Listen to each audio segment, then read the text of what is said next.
Lebih dari 1.000 rumah tangga ekspor telur kobra. Apa yang Anda pikirkan ketika melihat ular kobra? Dan tahukah Anda jika di suatu negara ada wilayah di mana penduduknya berprofesi sebagai peternak ular kobra? Ular kobra, ya, ular kobra yang terkenal ganas dan dapat melebarkan kepalanya ini memang banyak ditakuti oleh orang. Tak pernah terpikir mungkin untuk memelihara ular, apalagi yang namanya ular kobra. Namun, siapa sangka beternak ular kobra menjadi salah satu usaha yang menjanjikan. Pencinta hewan melata ini mungkin sudah paham betul tentang keuntungan memelihara ular kobra. Di luar negeri, dagingnya dipercaya mampu menyembuhkan berbagai macam penyakit dan digunakan sebagai penambah stamina. Tidak heran jika bisnis ini ditekuni secara serius, budidaya ternak ular kobra mampu mendatangkan keuntungan hingga ratusan juta rupiah. Sebuah provinsi yang terletak di bagian utara di negara Vietnam, lebih dari 1.000 rumah tangga membiakkan dan mengekspor sekitar 200 ton telur ular berbisa setiap tahunnya. Hanya 62 km dari barat laut Hanoi terdiri kota Vinson di provinsi Vinh Phu. Beternak ular kobra terutama untuk diambil telurnya, dan itu menjadi pekerjaan utama mereka untuk sekitar 80% penduduk di sana. Mereka membiakkan dan mendistribusikan ular kobra dan telurnya dengan peternakan yang dianggap tradisional. Setiap ular memiliki kandang berbentuk kubus berukuran 30 x 30 x 60 cm. Permintaan pasar yang tinggi melihat peternak Vinson menjual ular dan telurnya ke seluruh Vietnam dan negara-negara Asia lainnya, terutama Cina. Orang yang membeli ular ini digunakan sebagai makanan atau untuk direndam di dalam alkohol. Dipercayai bahwa anggur semacam itu memiliki khasiat obat. Salah satu prestasi paling terkenal oleh mendiang chef selebritas Anthony Bourdain adalah memakan jantung ular kobra di Vietnam dalam serial A Cook Tour yang ditayangkan pada tahun 2022.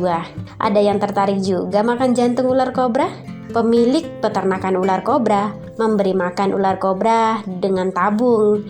Dibutuhkan hampir 3 tahun untuk ular yang baru lahir mencapai 2 kg. Pemilik peternakan ular juga memberi makan katak dan tikus. Setiap keluarga memiliki rata-rata sekitar 400 ekor ular. Tetapi ada pula beberapa dari mereka memiliki 1.000 ular. Seekor ular dengan berat lebih dari 1,5 kg bisa dihargai sekitar Rp800.000 per kilogram, dan yang di bawah 1 kg biasanya dihargai sekitar Rp350.000 per kilogramnya. Selain menjual ular-ularnya, para peternak juga menjual telur ular tersebut. Biasanya pasir digunakan untuk melindungi telur ular yang sangat lembut dan rapuh, sehingga sentuhan kuku jari pun dapat memecahkannya. Dibutuhkan 60 hingga 70 hari untuk menetaskan telur. Ular diperbolehkan kawin selama musim dingin, dan ular betina bertelur sekitar bulan Maret dan April. Ternyata harga telur ular kobra juga tidak main-main harganya. Harganya bisa mencapai Rp60.000 per telurnya. Wah, cukup luar biasa ya. Memang ular telah dihargai di Asia selama berabad-abad karena dihargai dari nilai daging, kulit, telur yang akan dijadikan obat-obatannya. Secara tradisional, mereka didapat dari alam dan diperdagangkan dalam skala lokal yang berkelanjutan. Namun, sejak tahun 1990-an, permintaan ular dan produk ular terus meningkat, terutama didorong oleh pertumbuhan kelas menengah Asia yang kaya dan meningkatnya permintaan barang-barang mewah. Pada awal abad ke-21, permintaan akan produk ular mulai melampaui pasokan, dan dalam beberapa tahun perdagangan internasional tidak terkendali. Eksploitasi berlebihan populasi liar dan meningkatnya resiko kepunahan.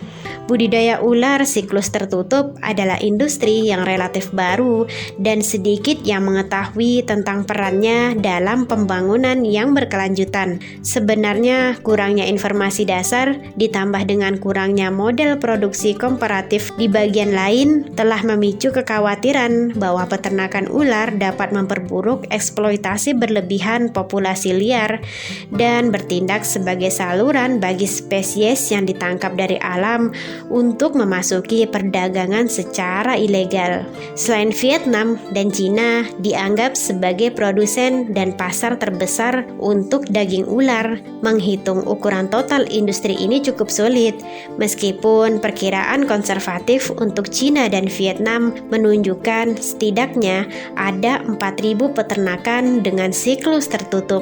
Peternakan ular di Cina dan Vietnam bervariasi dalam hal skala, mulai dari petak pinggiran kota kecil yang memelihara beberapa ratus ular sebagai kegiatan mata pencaharian tambahan hingga peternakan skala besar yang membiarkan dan memelihara puluhan ribu ular sebagai bisnis utama mereka. Sebagian besar peternakan beroperasi mandiri yang membiarkan, memelihara, dan menjual ternak mereka sendiri. 50% lahan pertanian, sebagian besar peternakan memelihara lebih dari satu spesies ular. Jenis kandang ular bervariasi setiap peternakan, tergantung spesies dan kelompok umur, dari kandang ular kecil hingga kandang beruangan besar yang berisi banyak ular. Peternakan yang lebih maju menggunakan tempat yang dibangun khusus, di mana beberapa ratus ular ditempatkan di dalam menara vertikal dari palet kayu yang ditumpuk. Beberapa peternakan menyediakan pemanas tambahan untuk ular melalui penggunaan elemen pemanas listrik atau pipa air panas. Dan ada pula peternakan komersial besar yang menyediakan fasilitas bagi ular untuk mengakses sinar matahari alami. Kandang dibersihkan dengan tangan rata-rata seminggu sekali, dan hanya beberapa peternakan yang menggunakan air untuk membersihkan kandang. Makanan standar ular terdiri dari berbagai vertebrata kecil, diberi makan utuh, dipotong-potong, atau dibentuk kembali menjadi pelet atau sosis. Pakannya sendiri dapat dibagi menjadi 3 kategori. Pakan alami yang dipanen dari alam liar seperti amfibi dan hewan pengerat. Ada pula protein limbah dari industri lain, misalnya unggas dan babi. Ada pula makan yang diformulasikan, yaitu dari protein limbah yang dilarutkan. Tidak ada pakan hidup yang diberikan, daging yang disediakan sudah dipotong-potong, atau daging yang dicairkan dari beku. Ular dewasa yang sedang berkembang biak diberi makan lebih sedikit daripada ular dewasa yang tidak berkembang biak. Semua peternakan juga menyediakan air minum bersih secara teratur. Peternakan ular adalah kegiatan mata pencaharian yang menguntungkan bagi masyarakat pedesaan dan dalam beberapa hal dapat menawarkan peluang baru karena parameter produksi premier adalah sumber daya yang efisien dan tahan terhadap gangguan lingkungan. Anda tertarik untuk mencoba memelihara ular?